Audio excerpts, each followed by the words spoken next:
can start. Martinez seemed to be in a really good rhythm right from the start. What did you see from him tonight? I'd say that's the understatement of the year.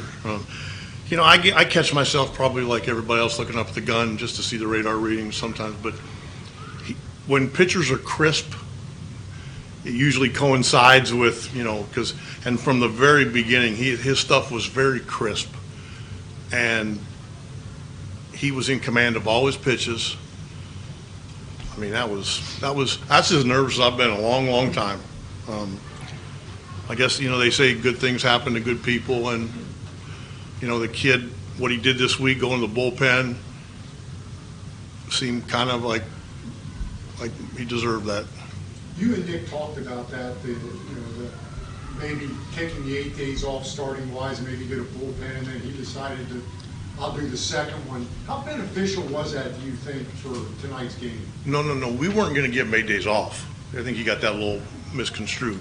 He was going to pitch on Tuesday, I believe, or Tuesday or Wednesday. And then Singer, that would have bumped Singer back to 7. So they came to me and he goes, Singer really wants to end his day, and it won't hurt me, and plus I can go to the bullpen. So he was never going to get bumped. That wasn't the idea. But how much did the bullpen help him get back on track? I don't know, but I have a feeling that if you try to make it help you, like, you know what I'm saying, instead of just, well, I got to go do, you know, he did it for a reason, to help the ball club, and he actually threw the ball really well. I just think sometimes when you have your head in the right place and your attitude in the right place, things end up being in the right place. Do you think that could kind of be a lesson for everybody? I would hope. It's why you want veteran leaders on your ball club. There's a reason for that. You said you were nervous there, Dan. How much leash were you going to give him if some of those at-bats got on? Until he gave up a hit. We had Rogers play catch in between the innings, and then we had him throwing out of sight. So if he did give up a hit, we could go get him. Probably not often that a guy that hits 3 home runs in a game gets trumped by How about that? questions. How about that? And it was funny because he's so humble. He wasn't comfortable coming out. You know, they were trying to track him down.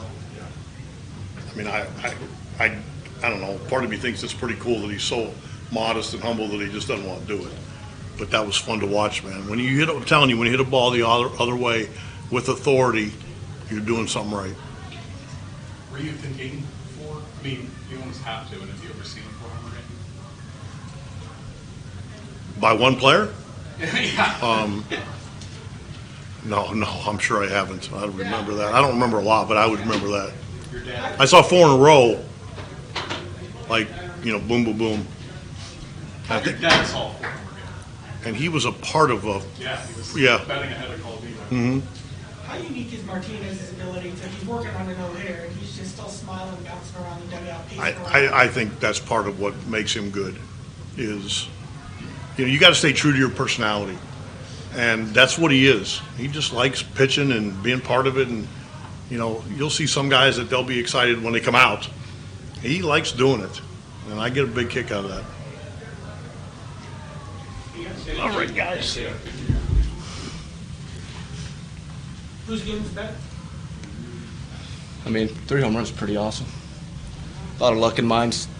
Beeman made some great plays. The cushion early and often, you know, really, you know, puts guys in a bind, you know, on their side, right? It's tough.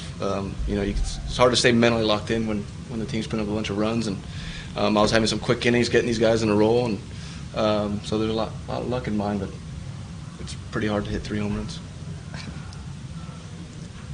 Why no curtain call for you? You refused to, not refused, but they were trying to get you to come out. I don't know. It's just, I don't know. It's not about me. I mean, it's what, the 5th inning at the time. Still had a lot of ball game left. I don't know. If I hit a 4th, maybe. But no, I don't know. It's not about me. Have you ever gotten a standing ovation for striking out? No, that was pretty cool. I actually I soaked that one in a little bit. That was pretty cool. The next year, I think you got a standing ovation for giving up a double. Yeah. Diaz got me. I thought a cool moment was you allow that high fly out to Machado. You're in the middle of such a high pressure game and you're still laughing, you're still bouncing. How do you stay so? I thought he got me, honestly, and he looked at me and he was laughing, and he said right away he didn't get it, so that helped. But I thought it was a homer. Did you not get too caught up in the intensity of the moment? No, if it I'll try to be the same guy. If it happens, it happens.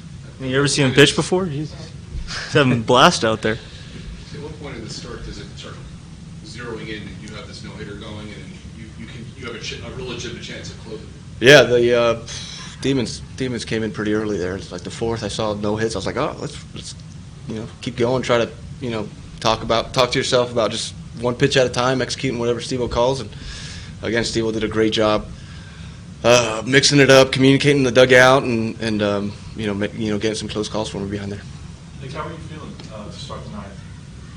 Did you have much Adrenaline. fun? Yeah, jacked up, man. What's it like playing defensively in a game like that in the ninth, where you hoping the ball's hit to you? What's your emotions when that's going on?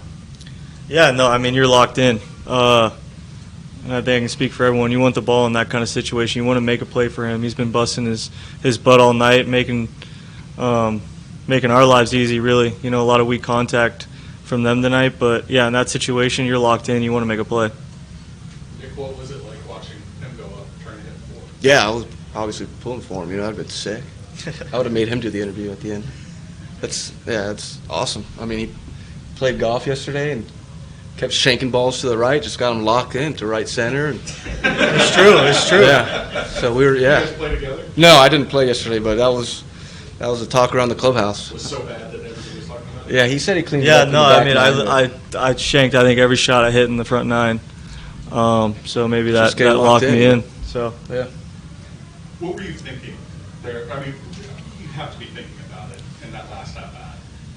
Yeah, I mean, with the score being 8-0 and it being the eighth inning, Send it. Go I can say for the first time in my life I didn't want to walk. I was trying to get a good pitch to hit and give myself a chance to hit a fourth, because you never know how many opportunities you'll get at that. And yeah, that was a fun at bat, especially with the score being what it was, having a nice cushion.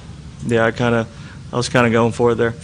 Nick, you had the 2 relief appearances. Do you think in any way that kind of set up? Absolutely, yeah. Again, my last start, it was a quick turnaround. Body was tired, focus wasn't quite there. Got shelled, so that's not fun. And I didn't throw a lot of pitches. Tito asked if I can come out of the pen. I said, heck yeah. And coming out of the pen, allows you to simplify things, gives you that adrenaline to be a dog out there, and that definitely helps me and helps my mentality, and definitely helped me tonight. Spencer, what has Nick meant to this team, just the way he goes about his business and everything he does? I just think it's super impressive.